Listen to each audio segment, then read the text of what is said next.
Oke, terima kasih Dita dan teman-teman Runhoods. Sebelumnya sekalian mau nyapa teman-teman yang sudah join, terima kasih atas waktunya, nyempetin untuk sharing lah ini di materi yang bakalan aku bawain. Jadi aku bakal bawain mendokumentasikan race marathon dan ultra.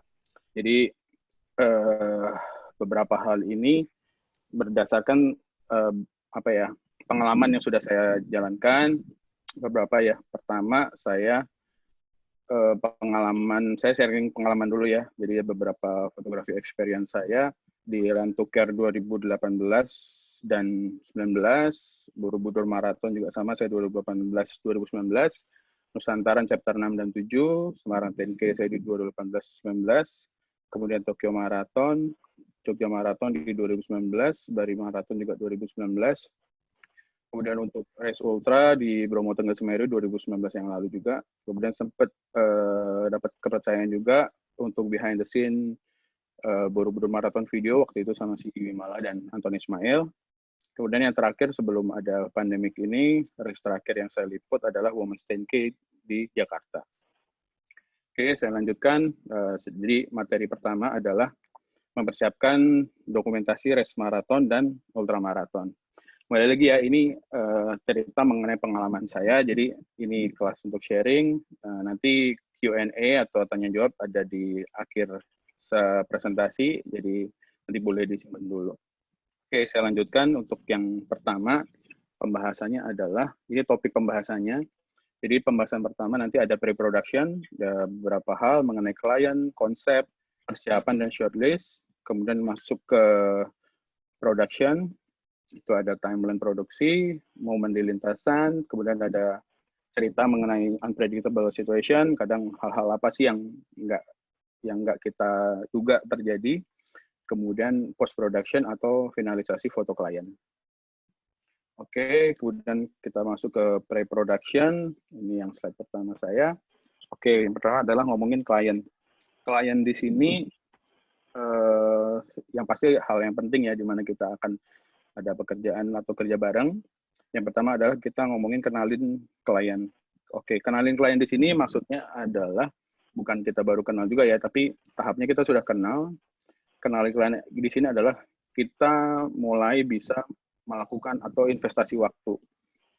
Kalau saya sih seringnya ajaklah ketemu klien kita misalkan ada klien dari, misalkan kita sebut aja Kompas atau mungkin Pokari atau yang lain, kita ajak aja ngobrol, kita ketemu, kita investasi waktu, kemudian nggak melulu ngomongin kerjaan, kita sharing apapun itu, investasi waktu aja lah.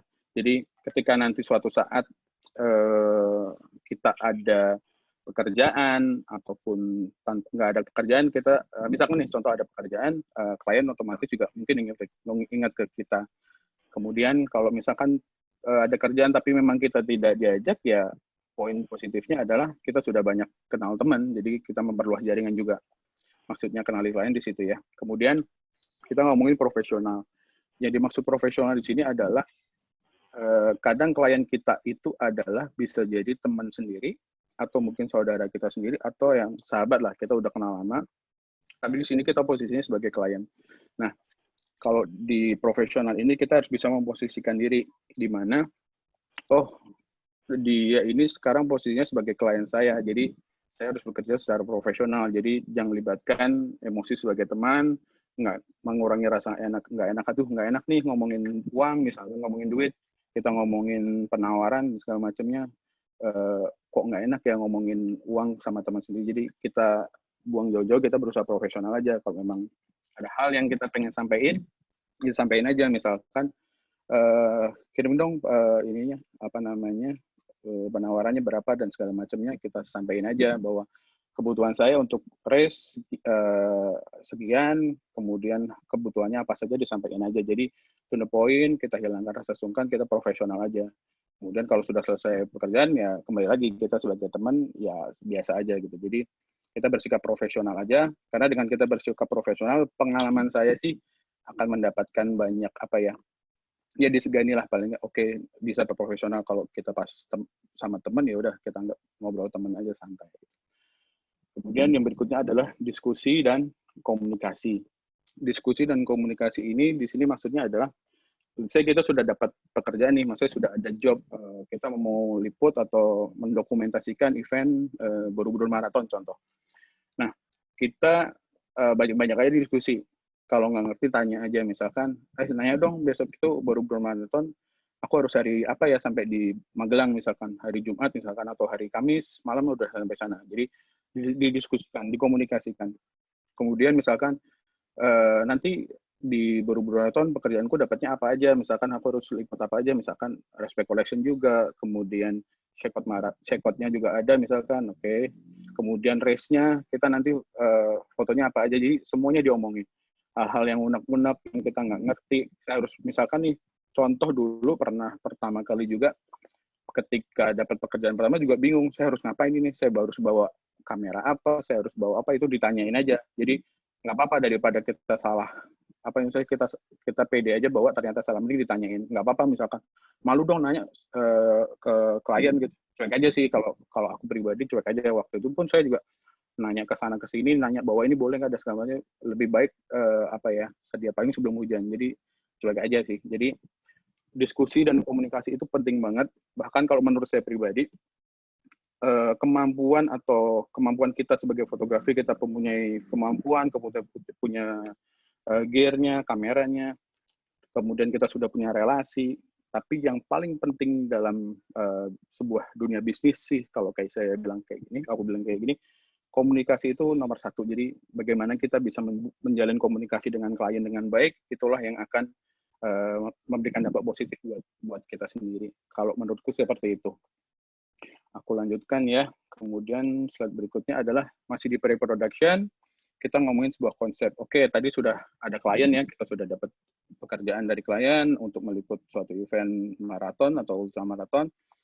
Kita harus pelajarin namanya, langkah pertama biasanya aku adalah kita cari tahu informasi mengenai race dan regulasinya. Contoh nih, misalkan ada event Bromo Tengger Semeru. Saya harus tahu nih kondisinya di sana seperti apa, kemudian regulasinya seperti apa. Boleh nggak sih bawa motor misalkan di lintasan di sana, atau apapun mengenai informasi race. Kemudian misalkan kalau fotografer nanti harus ada briefing nggak, itu juga harus kita tahu sebelum kita sebelum kita menjalankan pekerjaan kita nantinya. Jadi kita banyak-banyak baca, bisa jadi dari webnya, kita tanya teman, kita tanya klien, kita tanya mungkin yang teman kita lari di event tersebut, tanya aja. Kita cari informasi sebanyak-banyaknya untuk memperkuat nantinya konsep kita. Jadi kita harus persiapan juga, misalkan nanti ternyata di event misalkan nih di event di Semarang 10K contoh pernah kita bisa bawa motor, cuman memang nggak boleh melewati lintasan lari pun kita nggak bisa. Jadi kita pinter-pinter aja. Oke, kita harus cari jalan tikusnya kemana. Jadi itu salah satu contoh juga. Jadi saya harus lewat mana sih supaya nanti bisa dapat momennya di situ. Kemudian kita ngomongin pahami lokasi event itu juga sama tadi. Kita harus memahami lokasi event kita di mana. Misalkan lokasi event kita di gunung, jadi kita harus siap-siapin. Saya harus ngapain nih? Saya harus bentar. Misalkan di gunung, oke, berarti saya harus bawa jas hujan, saya harus nyiapin scarf misalkan, atau apapun, obat-obatan, dan segala macam itu harus siapin. Kita harus memahami, jangan sampai kita kayak bodo amat lah, kita berangkat aja, yang penting bawa kamera, cuek aja berangkat. Jadi kita benar-benar harus memahami di mana kita mau ikut. Contoh waktu dulu di Tokyo juga sama, persiapannya pun berbeda ketika mau berangkat ke Bromo Tengger. Ketika ke Tokyo ya siap-siap jaket double, kaos lengan panjang, celana panjang, kemudian sepatu juga kita prepare karena waktu itu memang prediksinya akan banyak turun hujan, jadi benar-benar mempersiapkan. Kemudian konsep foto atau liputan, nah ini biasanya kalau aku pribadi selalu bikin konsep, terus kemudian saya tulis-tulis lah, atau bikin di presentasi atau apapun, saya coret-coret, saya bikin konsep nih, misalkan gini, oh untuk di Bromo Tengger Semeru, kita udah tahu latar belakangnya banyak, kemudian perbukitan, banyak hutan, kemudian akan banyak foto-foto yang drama lah, banyak orang yang mungkin sudah kecapean dengan banyak debu, kemudian kayaknya itu akan seru, akan kita bikin konsepnya seperti itu, bahwa nanti fotonya yang keluar adalah, outputnya adalah foto-foto yang lebih drama. Misalkan orang di Bromo, misalkan banyak yang mukanya udah kena banyak debu, atau udah capek, udah nangis, itu jadi akan kita tonjolkan. Jadi pentingnya konsep seperti itu. Jadi setelah kita ngomongin informasi mengenai risknya, regulasinya seperti apa, kita sudah tahu lokasi eventnya seperti apa, kita bisa menentuin konsepnya, foto atau liputannya nanti seperti apa. Oke, saya pengennya misalkan nanti Tokyo, saya pengen, nanti kemudian banyak, kayaknya hujan nih, jadi akan banyak dimunculin bahwa gimana sih kondisi race ketika hujan, seperti itu. Oke, aku lanjutin. Oke, nah masih di ngomongin pre-production, kita ngomongin persiapan ya, jadi mengenai gear. Kalau gear di sini spesifik dan ID card ya. Gear di sini langsung spesifik aja ngomongin kamera. Kalau aku pribadi, untuk di race ultra maraton maupun maraton, biasanya saya nyiapin pasti kamera, kemudian lensanya kalau aku biasanya sih pakai 16-55, kemudian lanjut lagi untuk telenya ambil yang 50-200. Terus biasanya sedia kamera fix pakainya sih 3514. Itu biasanya manfaatin buat kondisi yang malam. Kondisi atau lagi gelap, kita pakai f yang besar, kita manfaatkan kondisinya yang seperti itu.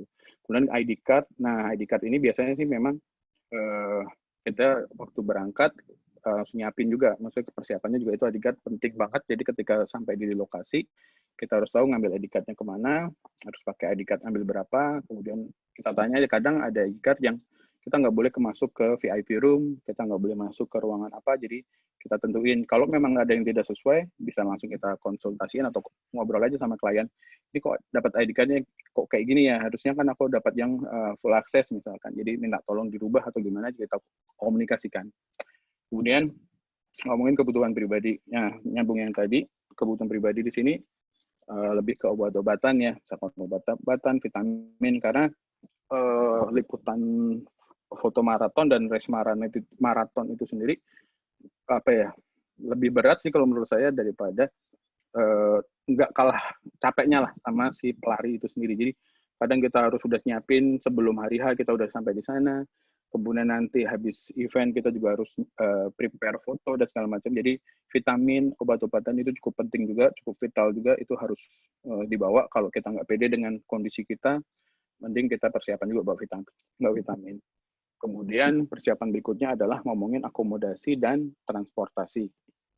Akomodasi dan transportasi ini lebih kayak kita harus nanya juga ke klien tadi persiapan, kita nginepnya di mana, kemudian transportasinya kita naik apa gitu. Jadi kita harus juga fleksibel. Kalau memang ternyata pesawat nggak bisa ke tempat tujuan, ya udah kita fleksibel aja, naik mobil misalkan, atau naik bus atau naik kereta.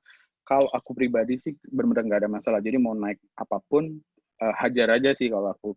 Misalkan wah eventnya keren nih, kayak contoh Bromo Tengger Semeru yang tempo hari ya 2019 lalu, itu dapat dari klien bahwa budget sekian, harus berangkat. Jadi aku harus benar-benar nyisain uang ini untuk akomodasi berapa, untuk transportasi di sana, kemudian untuk hotel. Jadi benar-benar fleksibel. Akhirnya waktu kayak di Bromo itu, saya akhirnya naik mobil sama teman-teman, nebeng aja. Terus nebeng, barengan patungan bensin. Kemudian hotel juga nebeng, akhirnya karena waktu itu waktu mepet, nggak dapat hotel, ya udah nebeng aja sama temen nyari-nyari. Oh ada nih kosong, ya udah nebeng aja. Akhirnya kita sharing untuk sewa hotel. Itu sih. Jadi akomodasi transportasi juga penting, sangat penting. Teman-teman harus memastikan dulu nginepnya di mana, transportasinya naik apa, itu harus dipastiin. Oke, aku lanjutkan. Kita ngomongin pre-production shortlist ya. Jadi, nah kalau di shortlist ini aku bagi menjadi dua. Satunya kebutuhan klien, satunya adalah kebutuhan sponsor. Nah, di kebutuhan klien sebenarnya ada contoh gambar, cuman mungkin kurang jelas, minta maaf. Itu kecil, itu salah satu contoh saya dapat WA dari klien mengenai shortlist apa yang harus dikerjakan ketika race nanti. Yang di sebelah kiri itu adalah shortlist di Bromo Tengger Semeru. Nah, jadi waktu itu ada shortlist, aku harus foto brand ambassador dari Hoka, kemudian ada gun start, itu minta ada foto dan video, kemudian finish line untuk kategori yang 170, untuk woman dan cowok-ceweknya juga harus dua-duanya harus dapat. Kemudian ada videonya juga. Kemudian momen di lintasan, biasanya ada request misalkan butuhnya momen di lintasan seperti ini ya, gitu. Jadi kita note juga itu kita checklist, shortlistnya seperti apa. Kemudian itu ada first finisher yang tadi disampaikan, ada pria dan wanita. Kemudian finisher moment yang dikategoris. Biasanya waktu di Bromo itu ada kategori 30, ada 70.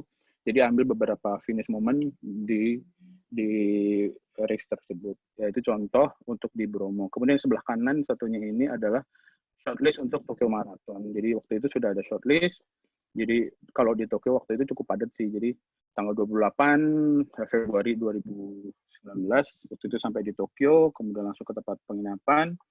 Lanjut kita ada ke media, ngambil ID card, kemudian lanjut untuk foto running culture, kita ambil beberapa ini ya tempat lari orang-orang di Tokyo, kemudian ada beberapa ambil juga kayak ini ada post run discussion, kemudian ada namanya check out, waktu itu sempat ada check out run juga di Tokyo, jadi kebutuhannya kita jabarin, kemudian race day-nya dapatnya di mana, foto apa, foto start line, finish line, kemudian misalkan finisher yang dari Indonesia, itu juga kebutuhan klien itu di situ. Kemudian ada namanya kebutuhan sponsor.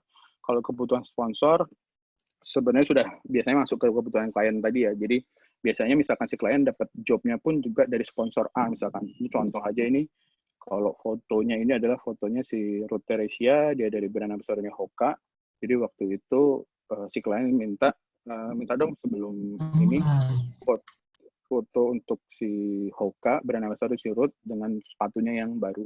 Oke, jadi ini contoh aja foto yang waktu itu saya sempat foto ya di Bromo Tengger Semeru. Oke, ini masuk ke kebutuhan sponsor, aku lanjut. Nah, kita masuk ke namanya production. Production sendiri ini sudah mulai di lokasi event ya yang aku maksud. Jadi kita sudah ada beberapa pekerjaan lanjutan. Nah, kita ngomongin mengenai timeline produksi.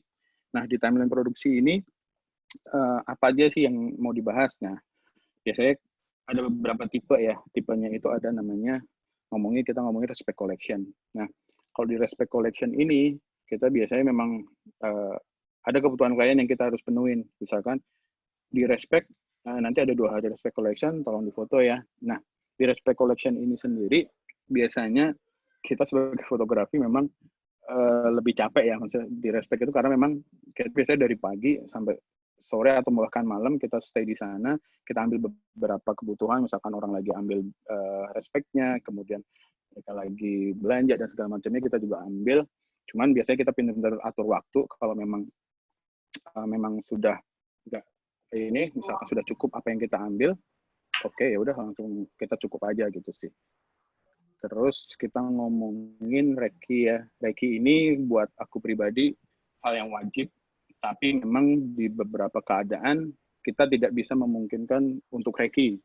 Contoh waktu itu di Tokyo Marathon juga kita nggak bisa reki secara fisik atau benar-benar ngerti di mana sih kita jalurnya segala macamnya, karena memang keterbatasan waktu juga. Jadi itu pintar-pintar kita pakai map, kita pakai Google Map, apapun itu kita cari dari buku, dari panduan, kita ngeliat oke, nanti race-nya KM 5, KM 10, KM berapa kita lewatnya ke sini, kita di sini ada momen apa aja yang bisa diambil, atau ikonik apa sih, bangunan ikonik apa yang kita manfaatkan. Jadi kita kalau reki sebisa mungkin kita bisa lakuin. Contoh waktu di Borobudur Marathon juga reki jalan itu race-nya hari Minggu, kita biasanya reki hari Sabtu. Untuk jam reki biasanya juga jam sama seperti ketika race itu mau akan dilakukan, misalkan hari Minggu kita reki jam 6. Race-nya hari Minggu jam 6. Oke, berarti kita reki ya hari Sabtu ambil jam 6 misalkan.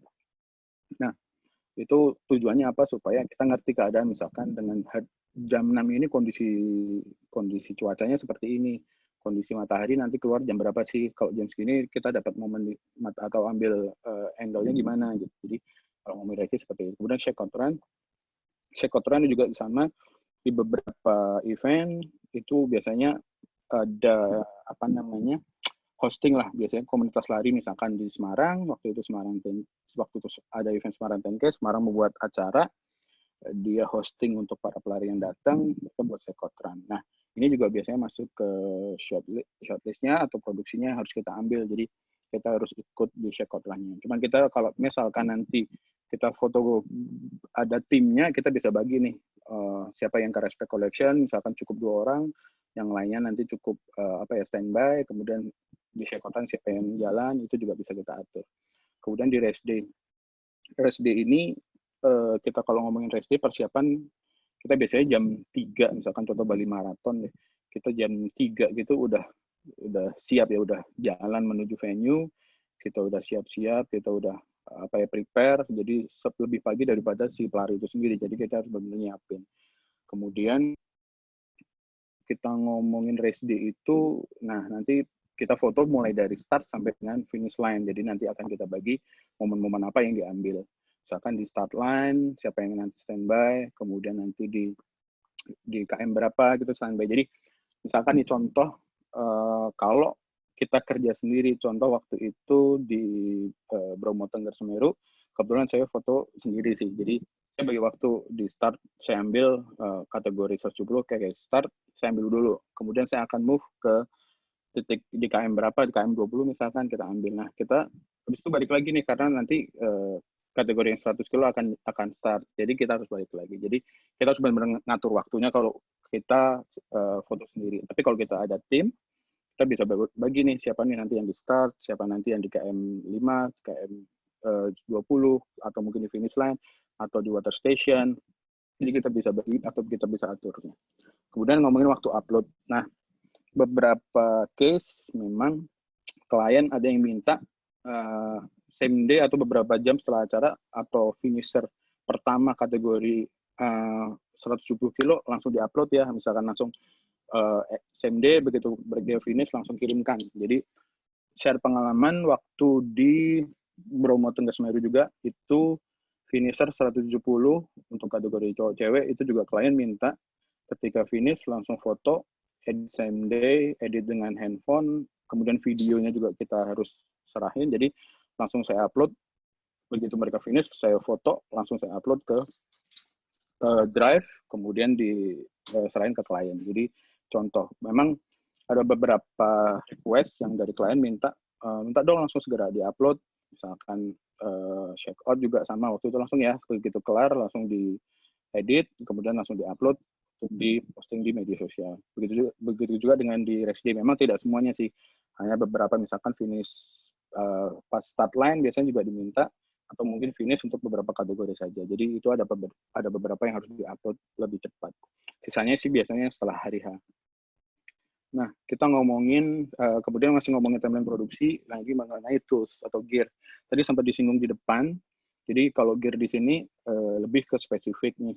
Maksudnya, misalkan di event apa yang kita harus siapkan, kita harus siapin gearnya ini ya, misalkan kita kayak di Bromo, saya harus siap-siap waktu itu bawa pelindung supaya nggak kena debu. Waktu itu mikirnya gitu, nggak kena debu nih, gimana caranya.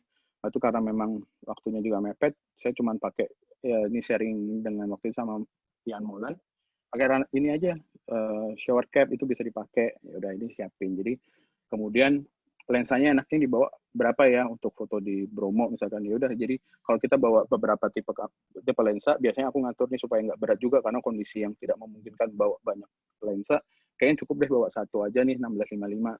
Nanti sisanya ketika balik mampir dulu ambil untuk ngambil di finish line, di finish moment misalkan kita bisa switch kameranya, atau kita biasanya memanfaatkan nitipin ke panitia, itu juga bisa kita manfaatkan. Jadi gear di sini harus nyiapin. Kemudian masalah HP juga sama.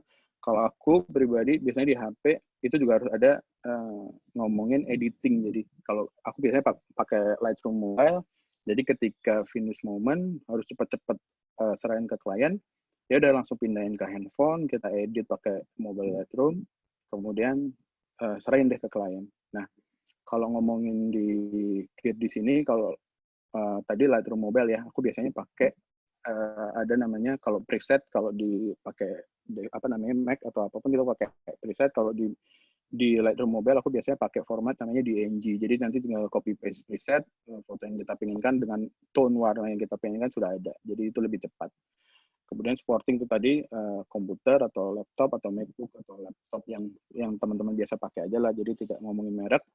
Ini sangat menunjang juga. Jadi contoh juga waktu itu di mana di Tokyo, di Borobudur itu benar-benar kita harus siap laptop dengan misalkan kita harus punya koneksi internet, misalkan ada area memang contoh di Bromo Tengah Semeru juga itu benar-benar nggak ada koneksi internet, handphone pakai tethering pun susah, jadi benar-benar harus turun ke kafe, harus nongkrong di sana, kita nyari koneksi internet dan baru bisa kita upload. Itu contoh aja. Jadi kalau di Tokyo waktu itu benar ada kita bawa modem sendiri, itu juga kadang sinyal dapat, kadang enggak, kadang pas baterainya tiba-tiba mati atau gangguan baterai. Jadi itu harus benar-benar disiapkan. Jadi itu salah satu yang kita ngomongin produksi. Nah, berikutnya adalah ngomongin produksi, kita ngomongin momen di lintasan. Nah, ngomongin momen di lintasan, ini pembagian tugas. Kembali lagi, kalau kita foto sendiri, kita harus benar-benar menjalankan tugas itu sendiri berarti. Tapi kalau kita ada timnya, ya kita benar-benar bisa membagi tugas. Oke, contoh kalau kita punya tim lah, let's say kita punya tim. Contoh waktu itu di Semarang TNG juga, saya ada tim, saya harus bagi tugas. Siapa yang standby nanti di start, berapa orang, misalkan saya punya 5 fotografer atau 7 fotografer. Saya bagi tugas, 2 orang di start ya. Kemudian setelah itu ada yang standby di KM 5 misalkan, ada standby di KM 8, sisanya nanti backup ke finish. Kemudian juga harus ada 1 orang yang harus standby di Rest Village. Tugasnya adalah ambil beberapa momen di Rest Village. Kebutuhan sponsor juga, tenda-tenda sponsor, kemudian apapun kegiatan pelari setelah finish kita bisa ambil. Nah, ada musik, ada band, ada konferensi pers, kita juga harus cover semua, makanya kita harus bagi tugas. Nah, beda cerita kalau kita menjalankan itu sendiri, misalkan yang aku pernah sendiri itu di Bromo tadi, aku benar-benar prepare sendiri. Jadi yang start pertama saya harus foto jam sekian, saya harus standby.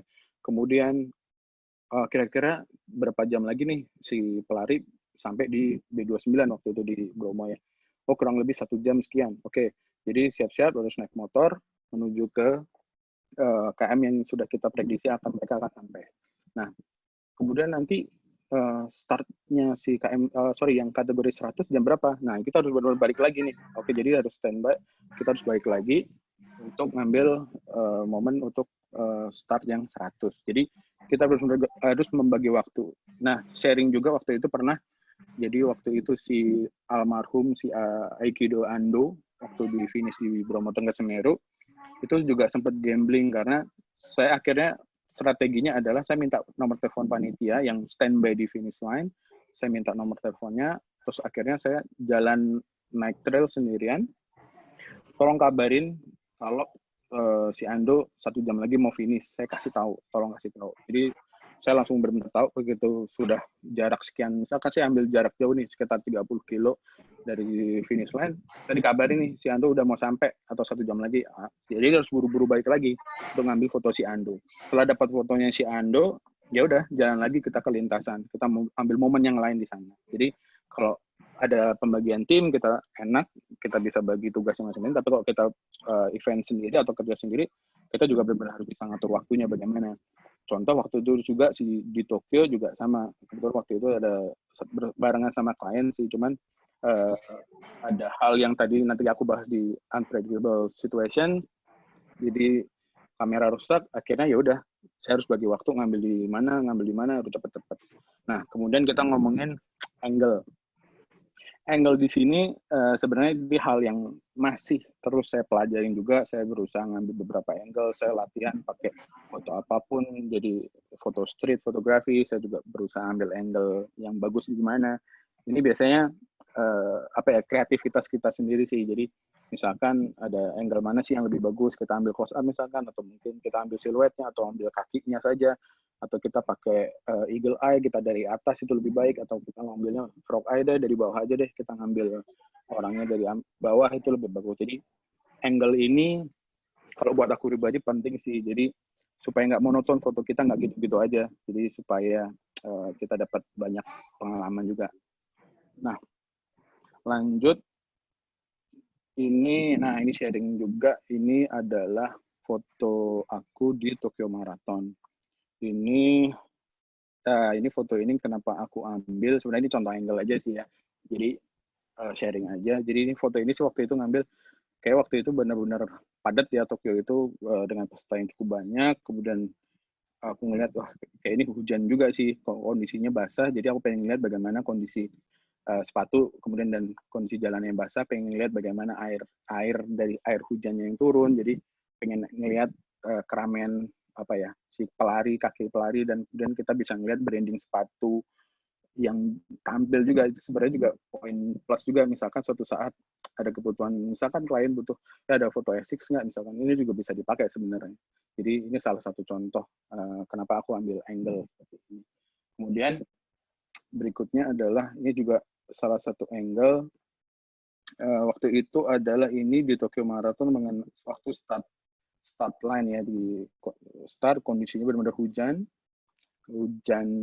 dengan kondisi cuaca waktu itu kalau nggak salah 6 derajat hujan, terus dengan kondisi Tokyo Marathon yang rame. Nah waktu itu ada konveti, dia pakai konveti kertas putih ini, kalau teman-teman lihat di layar sih ini banyak putih-putih itu kertas konveti. Jadi saya ngambil angle bahwa ini loh crowd-nya Tokyo Marathon, kemudian dengan banyaknya konveti yang berhamburan, jadi biar apa ya, menambah dramatis saja sih. Oke, ini untuk Tokyo Marathon di start line.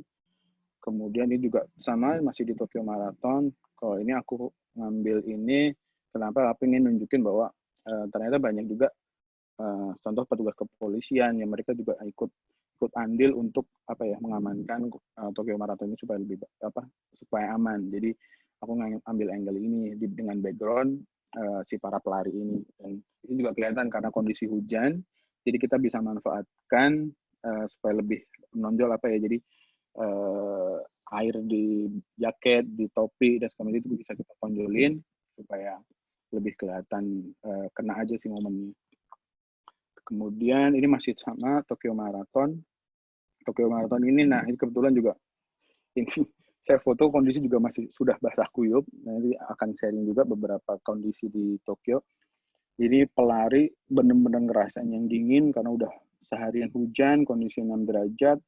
Mereka diberikan ini ya, jaket, sudah dikasih handuk dan segala macamnya, sudah semacam mereka tetap kedinginan. Jadi ini momen saya maksimalin, aku tungguin sih, ini pasti banyak orang yang merasa kedinginan. Jadi aku pintar-pintar tungguin kapan momen itu bisa diambil, aku ambil. Jadi ini contoh momen di Tokyo waktu finish.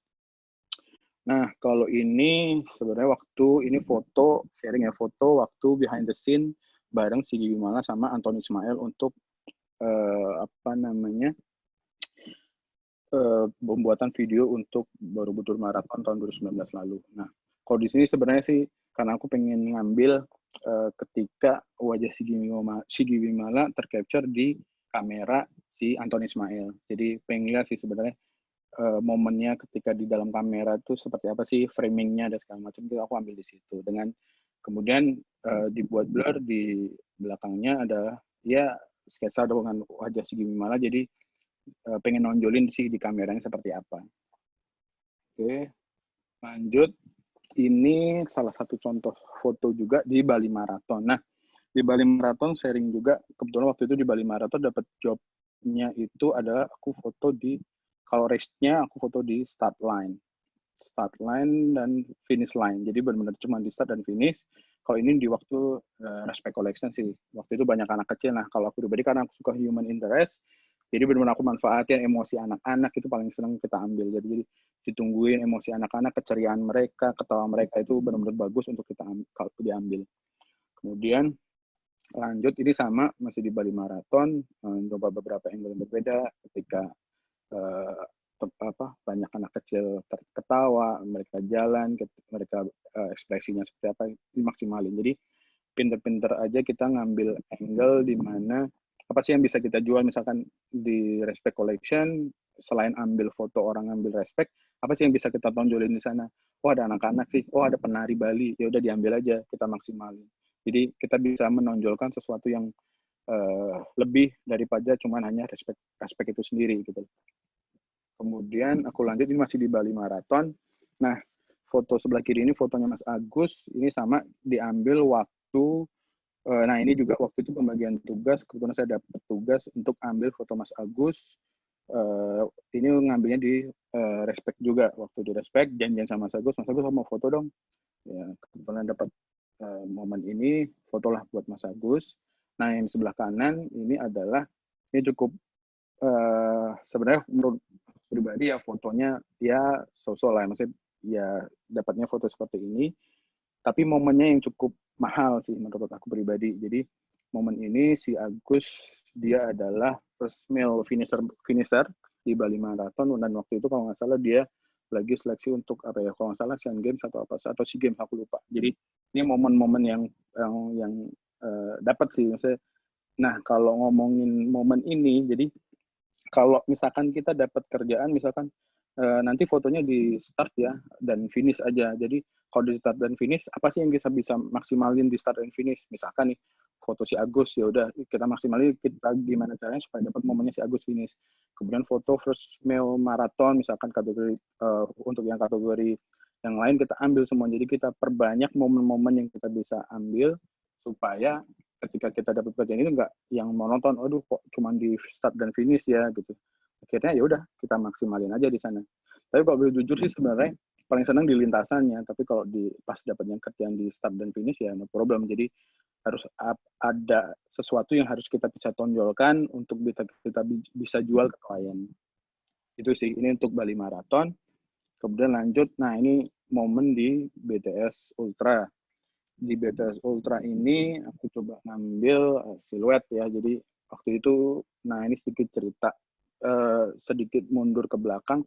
Di BTS ini waktu itu sama klien, Nan besok foto BTS nih, dapat kerjaan. Oke, sama siapa? Sendirian. Waduh, sendirian nih. Terus naik apa di sananya dan segala macamnya. Akhirnya pas di eventnya itu, di race day-nya, nanti sewa motor trail aja. Motor trail, kemudian nanti minta motor trail yang ada drivernya ya, jadi itu disetirin dan segala macamnya bisa. Ternyata keadaannya sesmooth itu, ternyata sewa motor trail tetapi drivernya nggak ada, jadi benar-benar lu bingung nih bawa motor trail tapi harus nyetir sambil foto, gimana caranya. Jadi waktu itu sempat manfaatin, kebetulan ada teman, foto juga nggak? Foto nih kebetulan. Jadi temen ini naik motor, jadi hari pertama aku ditemenin, ada teman naik motor, jadi barengan join. Tapi hari kedua dan hari ketiga benar-benar foto sendiri, bawa motor terus sendiri dengan mengcover beberapa race kategori dia. Nah kalau ngomongin BTS Ultra ini aku ambil memang kondisi ya, kita ngomongin siluet ya, kita pengen ngambil momen dramatis ketika pelari mulai nanjak nih, mereka udah benar-benar yang desperate, udah capek, udah ngos-ngosan, udah pengen DNF lah dan segala macamnya. Jadi ambil momen sebaik mungkin yang menurut kalian teman-teman gini bisa angle apa sih yang bisa diambil di lokasi ini gitu, jadi dimanfaatin. Nah ini sama, nah waktu itu kebetulan yang di BTS Ultra informasinya kan memang debunya luar biasa dan segala macamnya, takut kameranya rusak dan segala macam. Ternyata kondisinya adalah hujan di Bromo waktu itu, jadi benar-benar basah, kamera basah, semua basah, terus kita harus mengcover. Nah kalau ngomong ini, foto ini aku ambil momen sebenarnya yang di tengah itu adalah seorang fotografer. Di tengah para pelari ini yang lagi nanjak, tengah itu ada seorang fotografer. Jadi aku ngambil benar-benar yang kondisi mereka pelan-pelan nanjak dengan yang sudah menuju finish line, akhirnya capek, jadi ambil momen di sini. Nah ini sama, ini juga BTS Ultra, waktu itu ada beberapa rombongan bule sih, pelari dari luar negeri, aku berusaha ngambil aja, kebetulan mereka kayaknya masih seger, ini di KM-KM awal, yaudah kita ambil aja momen ini. Jadi, dan alhasil waktu itu sempat sih, itu aku pasang di story foto ini, aku langsung di DM sama si bule yang di depan ini, dia benar-benar minta, aku boleh minta fotonya enggak gitu. Nah, kalau mengenai minta foto ya pasti aku nanya dulu ke klien, boleh nggak ini foto aku share ke pelari? Kalau memang nggak ada masalah, ya udah share aja, kasih aja, nggak ada masalah sih. Jadi di BTS Ultra, nah ini salah satu contoh juga, ini foto yang tadi ngomongin foto buat sponsor ya, untuk shortlist, ini salah satu shortlistnya dari klien minta foto sponsor dong Hoka, di foto gitu. Ya udah ini si Ruth dengan membawa sepatunya, aku coba Nah, waktu itu juga sempat bingung sih, ini mau fotonya gimana ya? Foto dia pegang sepatu kok biasa, sepatu dipakai di kaki ya biasa, terus gimana ya? Terus sempat kepikiran, ya udah deh, aku coba ambil foto angle-nya seperti ini. Jadi aku minta, Mbak, aku arahin seperti ini, gini ya Mbak, nanti momennya gini ya. Jadi aku foto, ya jadilah fotonya kayak gini sih. Nah ini waktu itu untuk brand Hoka, kebutuhan klien juga, sponsornya dari Hoka. Nah ini juga cerita mengenai BTS Ultra. Ini di finish kategori 30 kilo. Jadi si pelari ini aku lihat dari jauh, waktu itu sudah di finish line, sudah standby. Ngelihat dari jauh ada pelari yang dari jauh udah mulai mau nangis. Jadi udah mulai kelihatan emosinya udah mulai muncul ketika finish.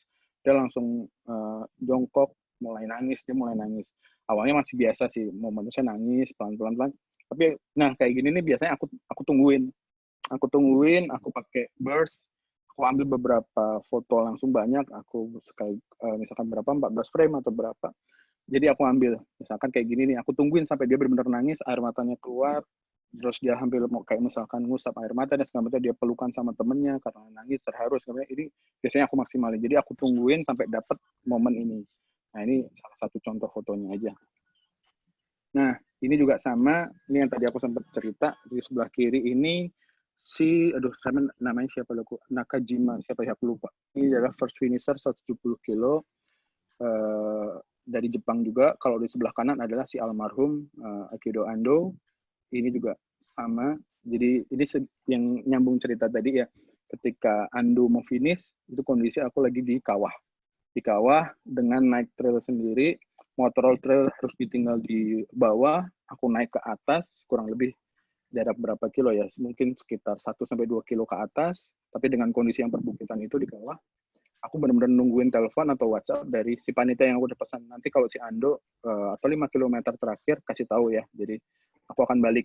Nah, aku udah di atas tebing, ternyata dikabarin si Ando udah mau nyampe, jadi langsung lari ke bawah, ambil motor trail sendiri, cepet-cepet balik ke finish line, terus nungguin si Ando. Ternyata pas banget. Nah, waktu itu juga sempat dapat videonya, waktu itu kebayang sih sendirian kan, bawa kamera, tapi juga harus ngambil video, ini gimana caranya sih. Nah waktu itu sih pintar-pintar manfaatin teman ya, ada teman di situ, minta tolong dong pegangin handphone, videoin gitu. Jadi benar-benar mereka udah videoin, aku ambil foto.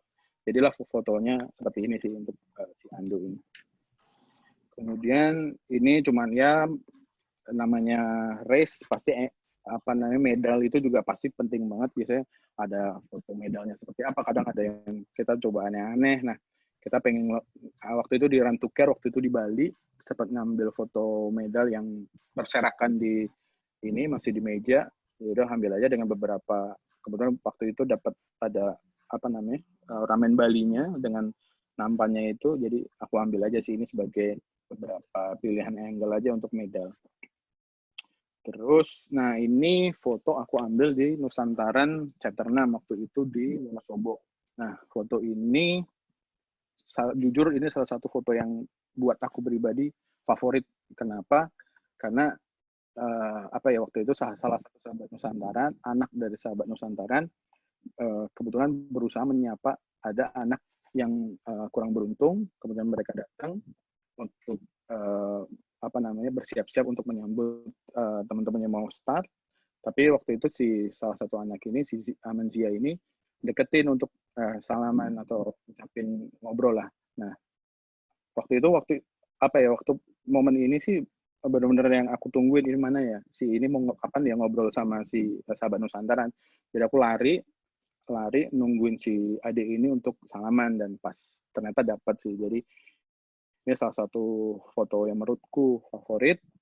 Sampai waktu itu sama Kak Cia, ini anak dari Kak Cia, sempat ngobrol juga sama Kak Cia nanti foto ini aku pengen frame, tapi ditantangnya sama Amanzia, nanti bisa saling tukar aja biar kenang-kenangan, karena buat aku sangat berbicara sih.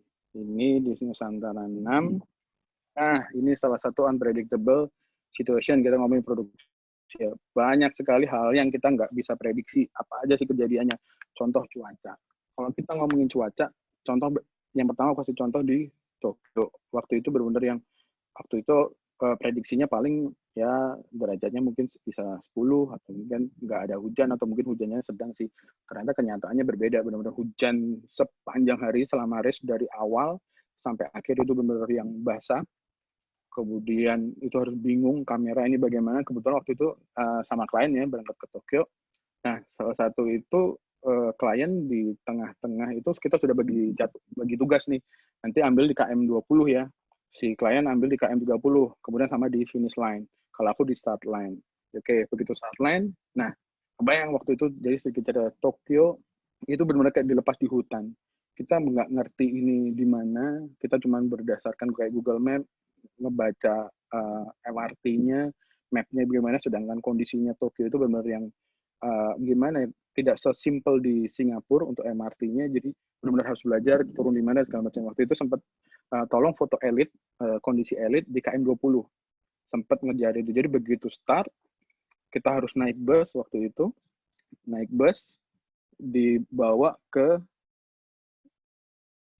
apa namanya finish line waktu itu harusnya ya. Jadi ketika di Tokyo begitu start foto start, kita biasa fotografer langsung dibawa nih rombongan naik bus kita harusnya menuju ke finish line, tapi karena tadi aku dapat tugas harus foto di KM 20 untuk ngambil foto si elit, akhirnya aku begitu start di finish aku ngambil naik MRT misah, naik MRT waktu itu dengan prediksi aduh si elit kira-kira nyampe di KM 20 berapa menit ya gitu kan. Jadi aku harus memprediksikan itu. Akhirnya naik MRT ini jalan ini turun di sini, kejar begitu sampai di KM yang sudah kita prediksi, ngelihat jam sih wah kayaknya udah nggak mungkin banget, kayaknya udah nggak mungkin deh kalau kita ngambil momen si apa namanya pelari elit di KM 20. Akhirnya benar-benar yang akhirnya saya ngomong sama klien kayaknya nggak kejar karena udah kelewat nih. Kalau aku turun di MRT, dari MRT si pelari elitnya udah kelewat. Jadi kita bagi tugas lagi nih, harus benar-benar fleksibel. Akhirnya klien satunya ngambil, oke deh nanti aku coba ambil di KM 30. Nah, akhirnya aku dapat ya udahlah aku ambil beberapa momen di KM 20 tadi, ambil beberapa angle di sana. Kemudian eksplorasi, udah deh aku pindah ke KM habis itu aku pindah ke KM 25 misalkan. Aku ambil ada beberapa tempel di sana, ya udah kita ambil di sana. Jadi kondisi cuaca, nah ini juga sangat-sangat kadang tidak bisa diprediksi, kadang terjadi hujan, panas, debu, kita juga harus siap. Kemudian cuaca juga waktu itu pengalaman di Bromo juga sama. Waktu itu prediksi, oh berdebu nih nanti, hati-hati kameranya. Benar-benar di ini ya, di hati-hati bawa tas lah, bawa segala macamnya supaya nggak rusak nantinya kamera. Ternyata keadaannya berubah. Jadi mulai sebelum start yang KM 170 itu udah mulai gerimis. Aduh kok gerimis ya? Ini gimana nih? Benar-benar harus bawa naik motor tidak sendiri. Waktu itu, aduh masa ya nggak bawa payung? Maksudnya jas hujan juga waktu itu nggak bawa. Benar-benar waktu itu juga kelewatan juga. Akhirnya ya udahlah maksimalnya ada. Jadi pakai jaket double, kemudian bawa tas, kamera masukin aja ke tas. Nah, sedikit cerita di Bromo waktu itu kamera sempat patah ininya apa namanya talinya, jadi sempat lepas, akhirnya nggak bisa bawa lagi, ya udah pakai yang seadanya aja. Kemudian sebentar nanti no wait a minute bentar. Sorry, lanjut. Habis itu kita ngomongin tadi ya pas di Bromo itu sempat ada kendala juga mengenai cuaca, kemudian gear, kita kalau ngomongin gear. Jadi sempat ini cerita juga di Tokyo, klien bilang, aduh kameraku mati nih karena kena air, kehujanan. Jadi benar-benar yang nggak bisa dipakai. Ya udahlah, harapan cuman kameraku sendiri. Aduh ini gimana nih? Pada waktu itu lagi di bagi tugas, waduh ini gimana, ya udah maksimalnya aja nggak ada. Jadi benar waktu itu ya alhamdulillah kamera tahan air ya, jadi bisa dipakai. Jadi foto dari mulai di KM 20 pindah ke KM 30, kemudian di finish line. Jadi benar-benar yang kondisi tangan sudah kedinginan, kamera juga sudah mulai dingin, hampir beku. Kemudian kita ngeliat di viewfinder juga sudah mulai keluar air. Jadi bagaimanapun ya harus show must go on, tetap kita maksimalin. Ya udah, jadi benar-benar kita pakai. Nah, contoh juga waktu di Borobudur Marathon, itu juga ada pengalaman mengenai kondisi yang kita nggak bisa prediksi ya. Tiba-tiba kamera udah overheat. Waktu itu prediksi, waduh kayaknya mendung nih, ada nggak terlalu panas. Ternyata kondisinya berbeda. Waktu itu sampai panasnya kurang lebih sekitar 36 sampai 37 di Borobudur Marathon 2019 yang lalu. Jadi benar-benar panas. Di Borobudur kemarin aku dapat tugas di start dan finish dan dapat pekerjaan video dan foto. Jadi memang harus benar-benar bagi tugas, foto dan video. Nah, di situ mulai nih, kamera udah mulai panas banget. Jadi sempat di jam 9 atau setengah 10 itu kamera udah nggak bisa dipakai, benar-benar berhenti karena udah overheat.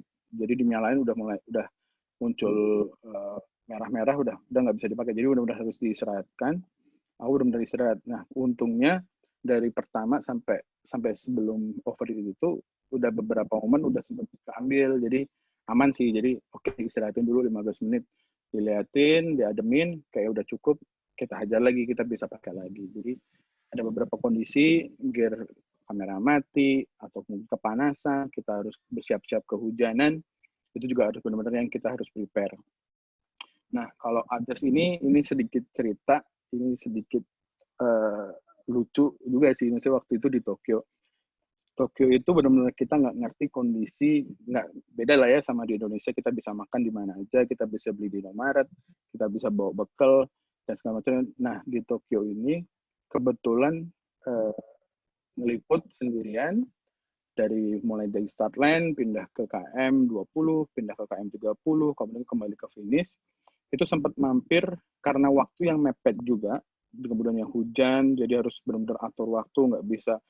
Nah, kalau di Tokyo juga misalkan mau menaik MRT, kita di seberang jalan, nggak bisa kita nyebrang, tinggal nyebrang kita juga nggak bisa, kita harus muter dulu, kita ambil jalur yang dari bawah, dari atas, kita baru bisa masuk ke MRT. Akhirnya di finish line itu sempat ngalamin namanya kelaparan di Tokyo. Jadi ini sedikit cerita aja, waktu itu sempat kelaparan. Duh, ini makan di mana? Nggak kayak di Indonesia ya, beli di mana-mana bisa. Akhirnya bingung, nyari pelari. Awalnya nyari temen orang Indonesia, ada yang bisa nggak sih sharing makanan gitu kan, sampai benar-benar yang kelaparan banget. Duh, kok nggak ada ya? Akhirnya memberaniin diri, itu tadi komunikasi. Ngobrol sama panitia di finish line, sampai bilang, boleh nggak aku minta pisang sama roti dan air minumnya. Jadi sampai benar-benar yang minta, karena ditanya kenapa, kedinginan dan kelaparan. Akhirnya sampai dikasih jaket juga, terus dikasih makanan. Jadi ini sedikit cerita yang akhirnya ya udah selamat juga. Akhirnya begitu dapat makanan, minuman, segar lagi, jalan lagi. Nah, waktu di Tokyo itu benar-benar yang dari sepatu sampai atas itu basah kuyup. Jadi benar-benar nggak nyaman buat kerja karena kaos kaki udah basah, sepatu basah, celana basah, kamera basah, semua basah. Dengan kondisi lapar, kita memang masih ada shortlist yang harus kita kejar. Waktu itu harus foto pelari dari Indonesia, diambil ya momennya gitu. Nah, itu sempat kita kejar, harus dapat beberapa momen pelari Indonesia finish line, kemudian bawa medal, kita cari. Jadi mau nggak mau harus tetap kita jalanin dengan kondisi yang seperti itu. Itu sih, ini untuk sharing, untuk Unpredictable Keterbang. Oke. Pernah juga contoh yang kalau ada juga kita sharing mengenai yang Bromo tadi, itu kondisi yang kita nggak prediksi adalah ternyata nggak ada driver. Bingung, buset, di Bromo harus naik trail sendirian. Padahal startnya KM-nya 70, kategori 170 itu dia start sekitar 10 atau 11 M10 itu sekitar jam 10 atau jam 2 pagi dengan motor trail nggak kelihatan ya. Itu tadi benar-benar kondisi yang kita nggak bisa prediksi. Akhirnya yaudahlah pinjem, nyari teman yang bisa naik motor, nebeng, maksudnya barengan. Akhirnya dapat. Tetapi ya itu tadi di hari kedua dan ketiga benar-benar harus sendiri, ya udah kita jalan aja, cuek aja, kita maksimalkan. Nah, ini contoh. Nah, ini di sebelah kiri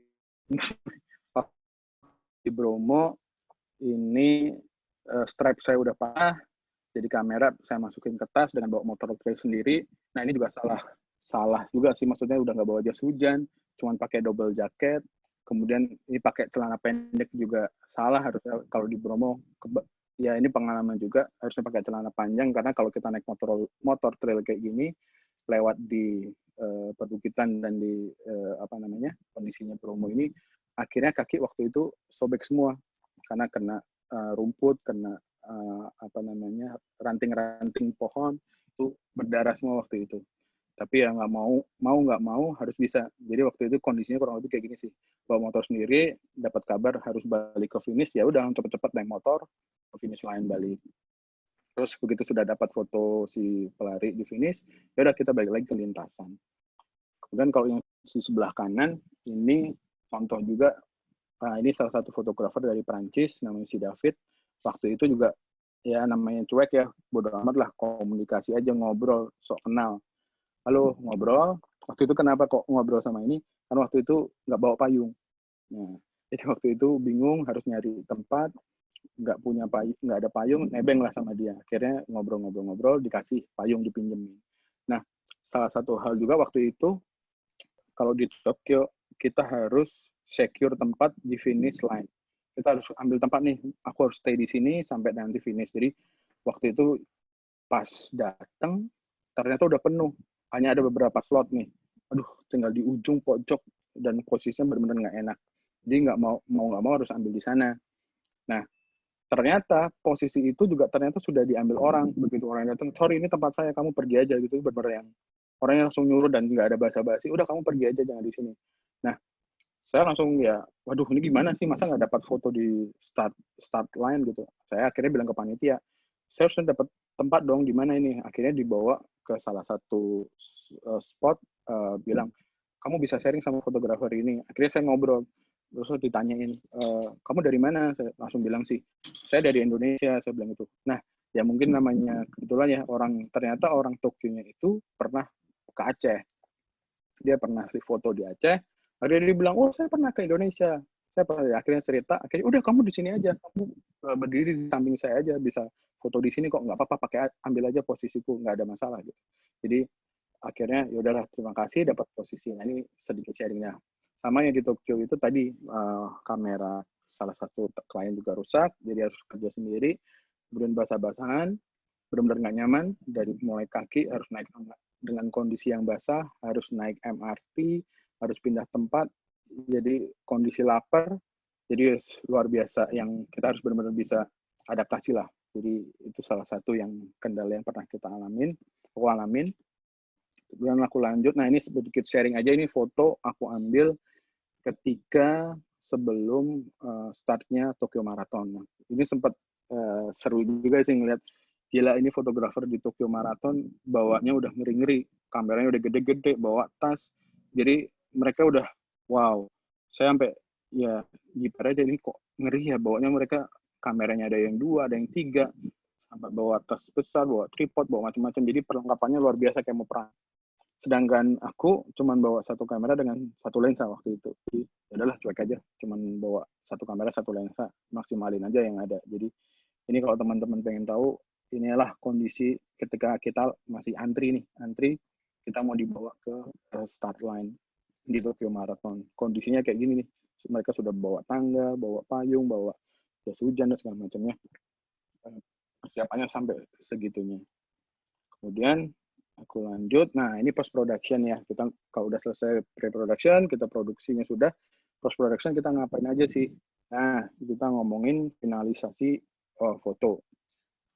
Nah, kalau finalis foto sebenarnya sesimpel foto yang sudah kita kerjakan, kita serahin ke klien. Cuman partnya atau apa yang sudah harus kita kerjakan cukup melelahkan. Kadang kita habis race, teman-teman pelari mungkin bisa istirahat pulang, kita benar harus mengerjain foto editing. Nah, kalau aku pribadi, biasanya pasti melakukan sortir. Misalkan kita ada foto sekian ribu nih, 1.000, 2.000 foto, biasanya kita sortir. Kalau aku pribadi sortir biasanya cukup di Mac, tandain mana yang mau diambil, mana yang mau diserahkan ke klien, atau mana yang mau kita tandain. Misalkan dari 1.000, kita ambil misalkan 200 foto nih, atau 100 foto. Kita ambil, kemudian kita editing. Editing biasanya kalau aku sih pakai Lightroom ya. Jadi, nah kalau masalah editing biasanya juga ada sama klien, butuh diedit nggak? Kalau nggak, ya udah serahin aja, nggak usah diedit. Tapi kalau ada yang minta edit ya, gitu, ya udah serahin aja sudah diediting. Nah, di sini kita harus siapin beberapa preset untuk editing. Jadi biasanya ada beberapa event yang presetnya berbeda. Nah, kalau aku pribadi, mengenai sortir dan edit yang sudah aku lakuin, biasanya aku gini sih, biasanya banyak sekali kejadian ketika habis race, itu banyak sekali teman-teman yang mungkin kita kenal, Japri, minta dong foto ini, atau mungkin kebutuhan klien juga banyak nih. Misalkan si A, si B, fotonya didahuluin ya, kita harus cepat-cepat. Jadi biasanya kalau aku melakukan sortir, bener-bener langsung by kategori. Misalkan nih 1.000 foto, aku langsung biasanya sortir, finish line aku sendiriin, start line aku sendiriin, momen aku sendiriin, kemudian misalkan ada request, misalkan fotonya si Agus Prayogo, ya udah disendiriin, misalkan si Dewi Mala, ya udah disendiriin, kemudian misalkan ada komunitas yang misalkan dari klien butuh ya si komunitas A fotonya, ya udah aku sendiriin, kemudian ada di Ciring, ya udah sendiriin, kemudian water station sendirian. Jadi kalau aku pribadi benar-benar membuat sortiran sampai segitunya. Kenapa? Untuk memberikan nilai lebih aja sih sebenarnya. Kalau klien minta misalkan, aku butuh foto ini dong, udah aku kasih. Kayak contoh waktu itu di Women's 10K, aku benar-benar yang bikin sampai si dari tim Sana Studio aku sendiriin, dari si Mbak Andin aku sendiriin, si Dewi Mala aku sendiriin, kemudian dari Rush Runner aku sendiriin, kemudian teman-teman dari beberapa komunitas lari juga aku sendiriin. Jadi once mereka minta, nanti aku minta foto dong, yaudah ini tinggal aku upload ke Drive, silakan diambil ya. Gitu. Jadi kalau untuk sortir dan edit biasanya aku begitu. Nah, beda cerita kalau kita ngomongin contoh di Nusantaran ya, itu pernah yang kemarin Nusantaran chapter 7, kebetulan ada waktu itu dibantu sama teman-teman juga, salah satunya ya Andra sama Alif, mungkin ada di sini juga. Waktu dibantuin, kita sortir nih beberapa foto. Kalau nggak salah sekian ribu foto deh, saya lupa. Sekitar 10.000 atau 15.000 foto, mungkin bisa lebih. Waktu itu fotonya Andra di sortir sendiri, Alif foto sendiri, tapi teman fotografer yang lain kebetulan memang nggak ada waktu untuk sortir, akhirnya aku yang sortir sendiri. Nah, waktu itu klien sih mintanya, oke deh, nggak apa-apa, nanti 2 hari atau 3 hari nggak ada masalah. Tapi kalau aku pribadi, kalau bisa hari itu juga aku kerjain. Jadi waktu itu Nusantara chapter 7, aku kerjain dalam waktu sehari untuk sekitar 15.000 foto, aku sortir, aku edit, aku langsung serahin ke klien, ini udah kelar nih, tinggal dipakai, nanti kalau ada revisi ya udah kasih tahu yang mana. Nah, biasanya mulai bermunculan nih, Nanda minta dong foto si A, si B, si C, si D, atau si running crew ini, atau si ini, si ini, si ini. Itu mulai banyak. Jadi kita harus benar-benar sortir, kemudian edit, kita harus kelompokin satu-satu supaya mempermudah ketika si klien minta. Sebenarnya tidak ada kewajiban sih, tapi itu adalah kalau aku pribadi sebagai nilai tambah aja. Jadi ketika klien butuh, udah nih tinggal ada nih, ambil aja gitu. Kemudian sponsor juga sama disendiriin. Semuanya disendiriin.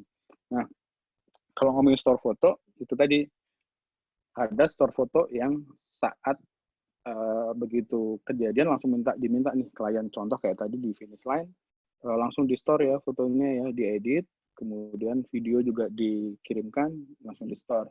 Nah, kalau ngomongin yang terakhir, misalkan finalisasi, biasanya sisa-sisa nih beberapa momen, mungkin kebutuhannya untuk diupload di Facebook, atau nanti fotonya diserahin ke pelari, nah kita biasanya nanti store. Nah, kalau aku pribadi kembali lagi, biasanya aku langsung ngerjain cepet, sore atau malam harinya, ya udah aku langsung serahin aja, aku beresin secepat mungkin aku kasih.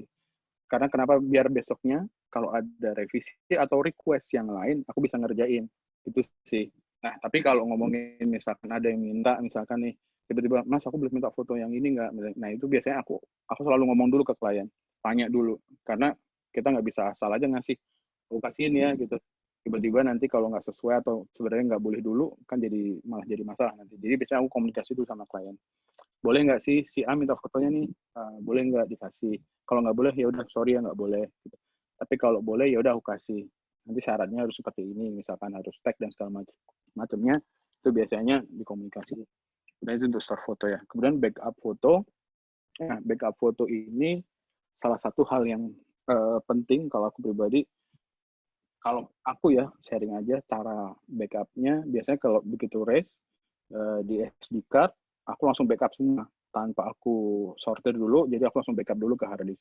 Aku backup, amanin dulu di hard disk, selesai, baru aku editingnya di laptop atau di MacBook. Aku edit, aku benar-benar kelompokin tadi, si A, si B, si Waterstation, sponsor, semua.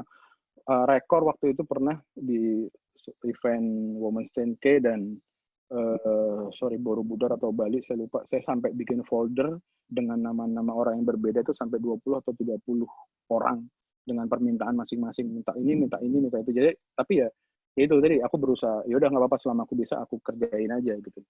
Nah, kalau sudah, foto yang sudah kita sortir dan kita edit by kategori tadi, biasanya nanti aku akan pindahin ke hard disk sebagai backup. Jadi, aku biasanya punya 2 backup, file yang aslinya atau yang benar-benar yang masih nggak sortir, namanya sudah disortir dan sudah diedit. Biasanya aku kelompokin sendiri-sendiri. Itu sih, kalau di finalisasi foto ke klien, yang aku lakuin biasanya seperti itu. Oke, nah sekarang lanjut ke tanya jawab nih. Kayaknya udah panjang ya, udah jam 8 lebih. Kita lanjut ke tanya jawab kali ya. Oke, ini sebelum masuk Q&A ya Mas, kita dari Ranhood mau minta maaf terlebih dahulu karena atas ketidaknyamanannya tadi sempat agak error di linknya itu ada kesalahan teknis dari Zoom-nya. Tapi buat teman-teman yang telat masuknya jangan khawatir, nanti habis ini kita bisa kirim recordnya dari awal. Oke. Untuk penanya. Sorry, ya. Nambahin aja, sorry Dita. Boleh, sorry tadi kalau ngomongnya agak terlalu cepat, sorry ya, nanti mungkin kalau ada apa-apa langsung ditanyain aja. Kalau tadi jelasinnya kecepatan, sorry karena juga ada beberapa hal kejar ini materinya, nanti kalau ada apa-apa langsung tanya aja. Oke, lanjut. Kita buka Q&A ya.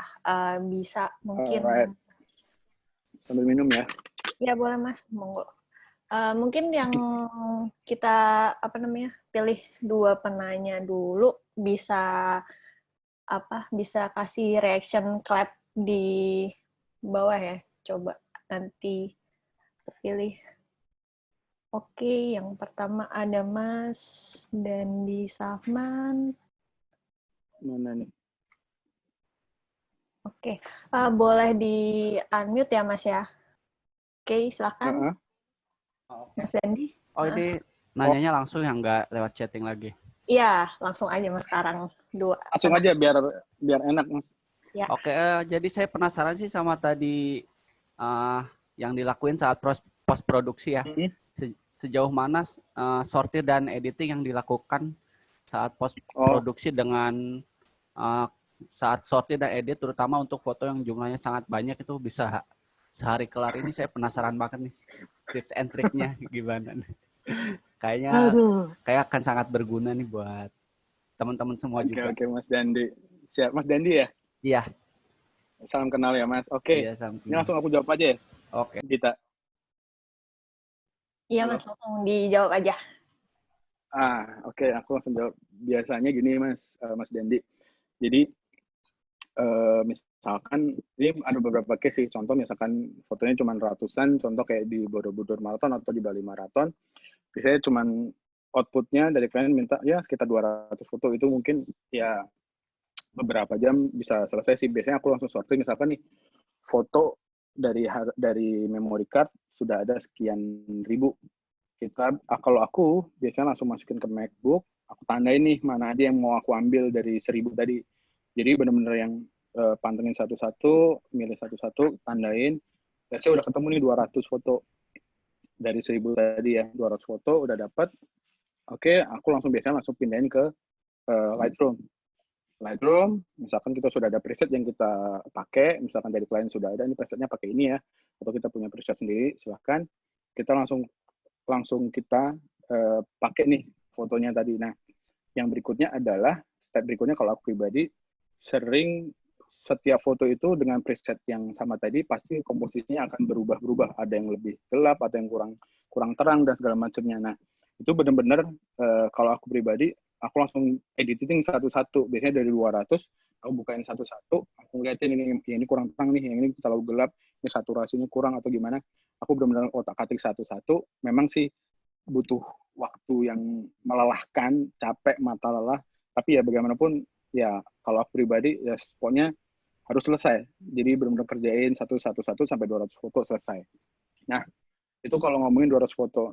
Nah, waktu itu sempat ngerjain contoh ya Nusantaran tuh. Atau waktu itu Semarang 10K. Itu foto kurang lebih sekitar 15.000 atau 12.000 foto. Nah, itu memang kalau sharing aja waktu itu saya sama Riva. Waktu itu sama Riva Istamar di waktu Semarang 10K, begitu race day selesai, event selesai itu kalau nggak salah sekitar jam 9, jam 10 selesai, sudah bubar. Waktu itu teman-teman sortir dulu. Waktu itu sekitar ada 7 fotografer atau 6, kita benar-benar sortir masing-masing. Sortir waktu itu sampai siang.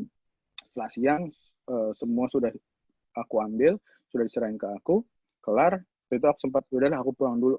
Aku pulang, mandi, makan. Di rumah pun sampai biasanya kalau aku pribadi pulang, nyampe rumah juga langsung editing aja. Mulai editing, kemudian aku lanjut editing biasanya sampai sore jam 5-an misalkan aku benar-benar edit satu-satu. Kayak tadi sih langkah-langkahnya kayak tadi. Biasanya aku kelompokin si fotografer A, aku ambil dulu fotonya, aku ambil preset, aku masukin ke presetnya, aku selesaiin misalkan sekian ratus foto atau sekian ribu foto. Kemudian lanjut ke fotografer kedua. Nah, waktu itu ngerjain kurang lebih sampai jam 7 malam, itu kurang lebih masih dapat 2 fotografer. Akhirnya udahlah istirahat dulu, waktu itu makan, terus janjian sama Riva. Riva ada di ini nggak, di hotel waktu itu di Semarang. Oke, janjian deh ketemuan jam 9.